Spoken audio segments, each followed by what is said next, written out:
আজ আপনাদের সামনে এমন একটি গল্প নিয়ে এসেছি যেখানে নিজের বাবা টাকার বিনিময়ে নিজের মেয়ের ভবিষ্যৎ বিক্রি করে দেয়। মেয়েটি যখন জানতে পারে সে গর্ভবতী তখন তার বয়ফ্রেন্ড মুখ ফিরিয়ে নেয়, আর ঠিক সেই সময় তার বিয়েটাও ভেঙে যায়। এক মুহূর্তেই তার জীবনে নেমে আসে এক ভয়ঙ্কর বাস্তবতা। এই গল্পের মধ্যে রয়েছে নিঃস্বার্থ ভালোবাসার বিশ্বাসঘাতকতা, অন্যদিকে নির্মম বাস্তবতায় টিকে থাকার লড়াই। এই গল্পটা শেষ পর্যন্ত না দেখলে আপনি বুঝতে পারবেন না একজন মেয়ের জীবন কতটা নিষ্ঠুরভাবে বদলে যেতে পারে।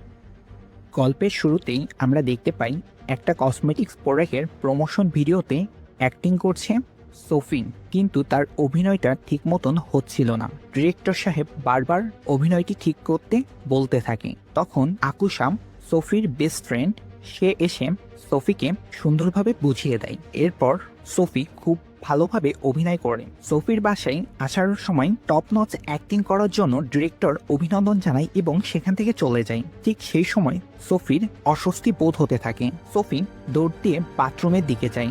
সেখানে সোফি পেটের ভেতর অদ্ভুত চাপ অনুভব করে। এই সময় সোফি হোয়াটসঅ্যাপে কাউকে একের পর এক কল দিচ্ছিল, কিন্তু সে ফোন রিসিভ করেনি। এগুলো দেখে সোফি আরো বেশি হতাশ হয়ে যায়। আকুশার সাথে বাসায় ফেরার পথে সোফি আকুশাকে কিছু একটা বলতে গিয়েও থেমে যাচ্ছিল।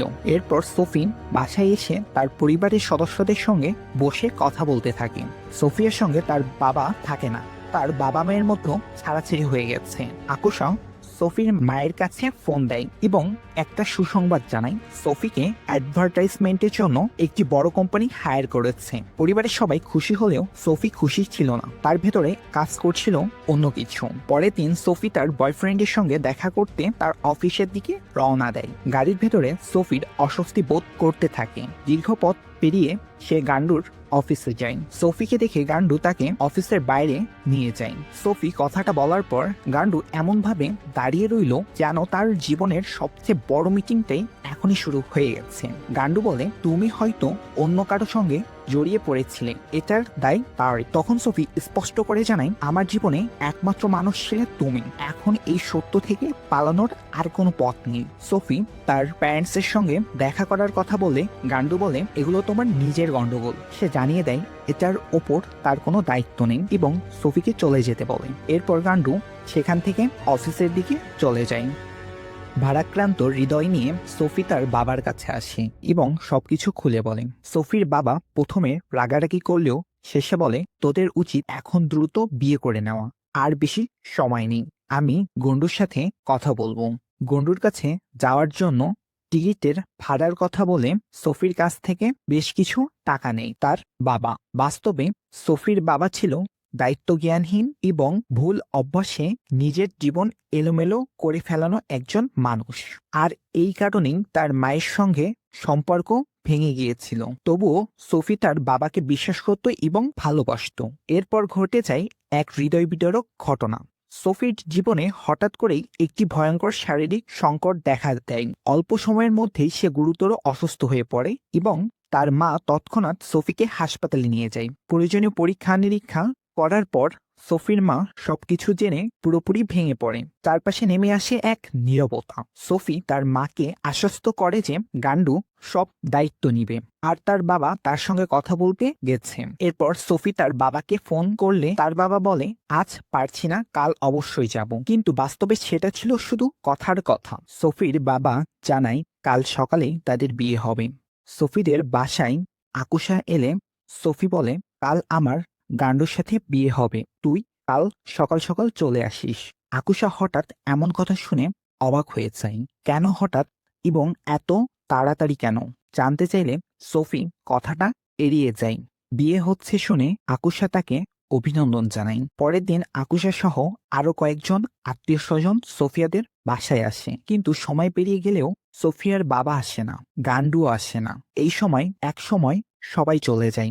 সোফি তার বাবাকে ফোন করলেও দেখে ফোন বন্ধ করে রেখেছে। সোফি মনে গভীর কষ্ট নিয়ে আকুশার সঙ্গে তার বাবার বাসার দিকে রওনা দেয়। সেখানে গিয়ে দেখে তার বাবা বাড়ি ছেড়ে পালিয়ে গেছে।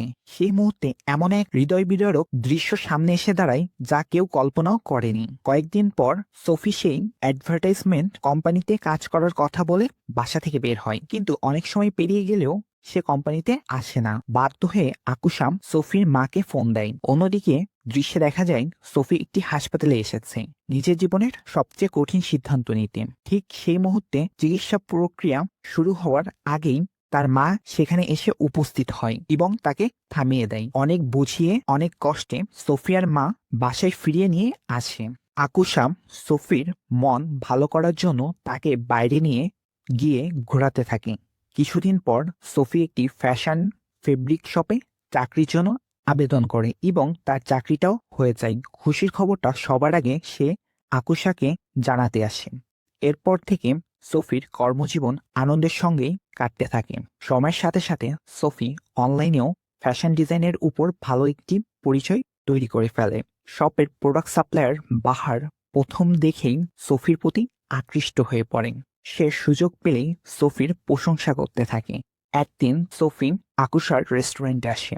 এরপর থেকেই অফিস ছুটির পর আকুশা যখন সোফিকে নিতে আসে তখন প্রায় দেখা যায় বিলাসবহুল গাড়ি নিয়ে বাহার এসে সোফিকে তার বাসায় পৌঁছে দিচ্ছে।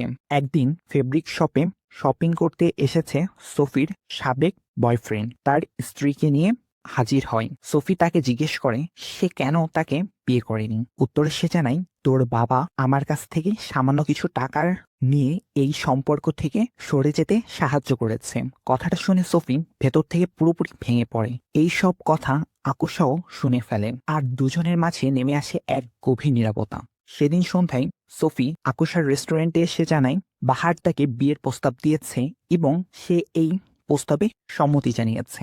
আকুশা নিজের অনুভূতির কথা বলতে গেলেই সোফি রাগ দেখিয়ে সেখান থেকে চলে আসে। এরপর আকুশা বহুবার ফোন করলেও সোফি আর ফোন রিসিভ করে না। ধীরে ধীরে তাদের দুজনের মাঝে তৈরি হয় নীরব বেদনা ভরা দুটি আলাদা পৃথিবী তৈরি হয়। সময় গড়িয়ে আসে বাহার ও সোফির বিয়ের দিন। সব মান অভিমান ভুলে আকুশা শেষ পর্যন্ত সে বিয়েতে উপস্থিত হয়। কিন্তু বিয়ের আসরে ঘটে যায় এক অবাক ঘটনা। বাহারের আগের স্ত্রী সেখানে এসে হাজির হয়। মুহূর্তেই পুরো বিয়েটা ভেস্তে যায় আর সোফিয়ার জীবনে নেমে আসে আরো এক কালো অধ্যায়ের। এরপর হঠাৎ সোফির শরীরটা খুব খারাপ হয়ে যায়। পরিস্থিতির গুরুত্ব বুঝে সবাই তাকে হাসপাতালে নিয়ে যায়। এই কঠিন সময়ে আকুশা সোফির পাশে দাঁড়িয়ে জীবনের সবচেয়ে বড় সিদ্ধান্তটা নেয়। সে সেখানেই সোফিকে বিয়ে করে। সোফির আগের খবর ছড়িয়ে পড়লে আশেপাশের প্রতিবেশীরা বিষয়টাকে ভালো চোখে দেখে না। নানা কথা আর কটূক্তির শিকার হতে থাকে সোফির পরিবার। পরিস্থিতি সামাল দিতে সোফির পরিবার অন্য জায়গায় বাসা ভাড়া নেয়। এরপর আকুশা ও সোফির নতুন জীবনের পথে একসাথে এগিয়ে যায়। আকুশা সোফির জন্য একটি ফ্যাশন ফেব্রিক শপ খুলে দেয় আর সংসারের সুবিধার জন্য বাসার সামনে একটি ছোট স্ট্রিট ফুডের দোকান দেয়। ধীরে ধীরে তাদের জীবন আবার সুন্দর হয়ে ওঠে। ভালোবাসা, সংগ্রাম আর বিশ্বাসের মধ্য দিয়ে কাটতে থাকে তাদের দিন। কিছুদিন পর তাদের সংসারে আসে একটি সুন্দর সন্তান। আর এভাবেই বহু ঝড় পেরিয়ে ভালোবাসার গল্পটি এক শান্ত পরিণতিতে এসে শেষ হয়।